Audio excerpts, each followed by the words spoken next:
Today, I'm going to be talking about one of the most infamous serial killers in the world, and one of the scariest women to ever walk the earth.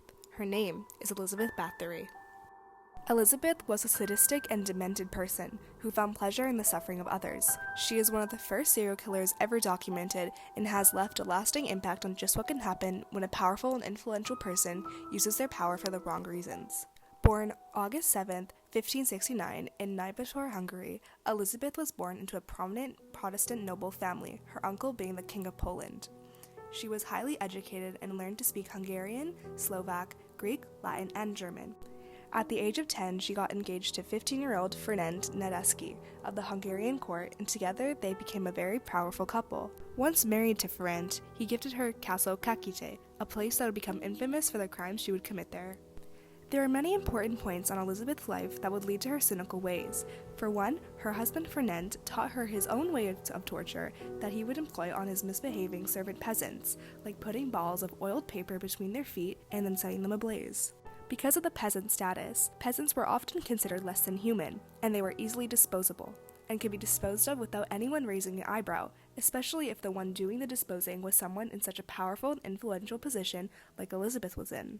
Her husband died in 1604 after dealing with paralysis in the legs a few years prior. Elizabeth was now 44 years old.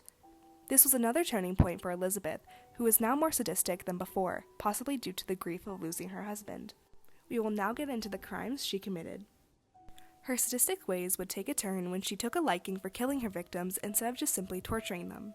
Elizabeth was said to lure young peasant girls into the castle and torture them.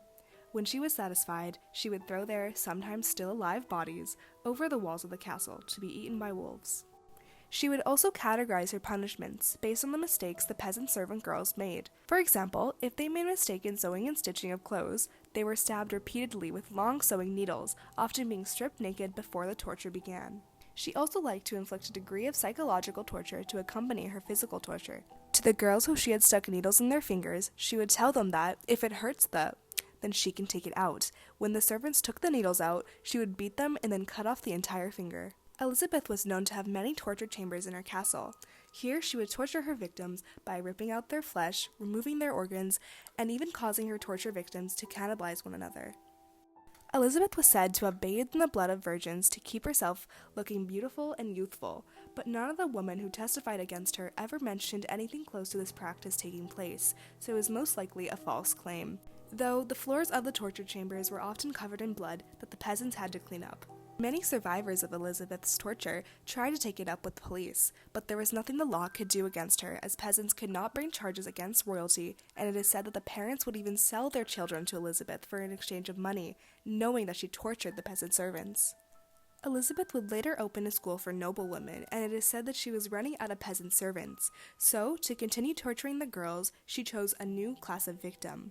The parents would also pay fees to enroll their child, which was said to help Elizabeth with her ruining financial situation at the time. When the girls wouldn't return, their noble parents, unlike those of the peasant children, would worry, and didn't buy Elizabeth's stories of the children going insane or running away.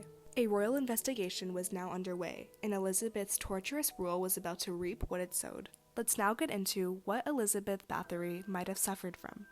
Elizabeth clearly seemed to enjoy seeing others suffering in pain and crying out in mercy.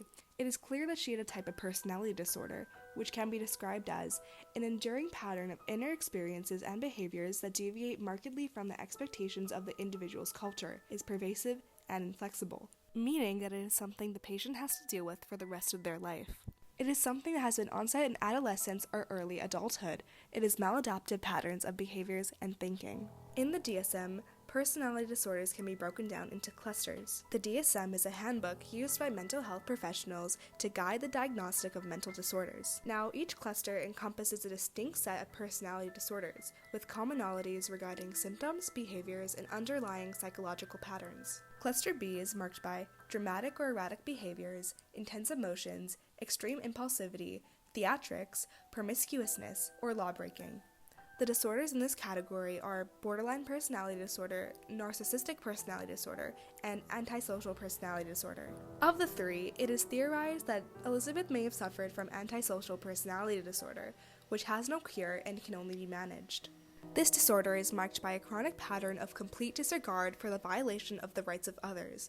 A diagnosis of antisocial personality disorder cannot be made in congruence with a diagnosis of schizophrenia or bipolar disorder. These symptoms must be present at or before the age of 15, but an official diagnosis is made at the age of 18, and one must have 3 or more of the following symptoms.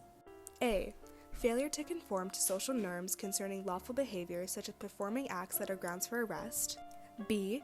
Deceitfulness, repeated lying, use of aliases, or conning others for pleasure or personal profit. C. Impulsivity or failure to plan. D. Irritability and aggressiveness, often with physical fights or assaults. E. Reckless disregard for the safety of self or others. F. Consistent irresponsibility, failure to sustain consistent work behavior or honor momentarily obligations. And G. The lack of remorse, indifference to, or rationalization having hurt, mistreated, or stolen from another person. As Elizabeth was born in a time long before the DSM was ever created, it is my opinion that if she were to have this disorder, she would have suffered from D, E, and G. Another possible and more fitting diagnostic is the disorder that is no longer in the DSM-5, but was present in the 1980s edition. Criteria for the condition, known as sadistic personality disorder, was listed in the DSM-3. It is the pervasive pattern of at least 4 of the following which has emerged by adolescence. A. Use of physical cruelty or violence in relationships to establish dominance, not simply for the sake of secondary gain like robbery. B. Humiliates or demeans people in the presence of others. C. Unusually harsh treatment, discipline towards someone under their control. D. Amusement from witnessing the psychological or physical pain of others, including animals. E. Has lied to or inflicts pain on others. F. Operates through intimidation or terror to get others to comply. G. Restricts the autonomy of the people they are close to. For example, a spouse must always be accompanied, or children are not allowed to leave the home. Or H. The fascination with violence, weapons, and injury. This personality disorder affects people with patterns of cruel, demeaning, and aggressive behavior towards others, which is directed towards more than one person and does not solely serve the purpose of sexual arousal. This disorder is a much more fitting diagnostics than the one of antisocial personality disorder, as someone with that disorder is unable to understand and empathize with the people they hurt, which leads to them continuing their ways of crime and theft. Those diagnosed with sadistic personality disorder would be able to understand that people are suffering because they enjoy seeing others suffer.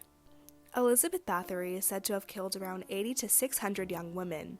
When she was finally investigated and caught by royal authorities, she was thrown in her own dungeon where she later died on August 21, 1614.